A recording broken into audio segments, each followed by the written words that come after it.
yo soy Gonzalo Orihuela, soy director del espectáculo El Sonido de las Caricias, que se va a presentar el 22 de septiembre en el Teatro El Cubo, y después de eso va a haber tres funciones más, hasta el 13 de octubre, cada lunes a las 21 horas. ¿Dónde queda el Teatro El Cubo? El Teatro El Cubo queda en Celaya al 3000, atrás del Abasto, en Buenos Aires. ¿Y dónde se pueden comprar las entradas además del teatro?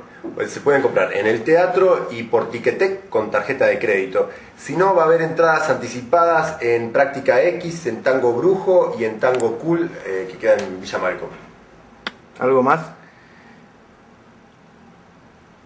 Vengan.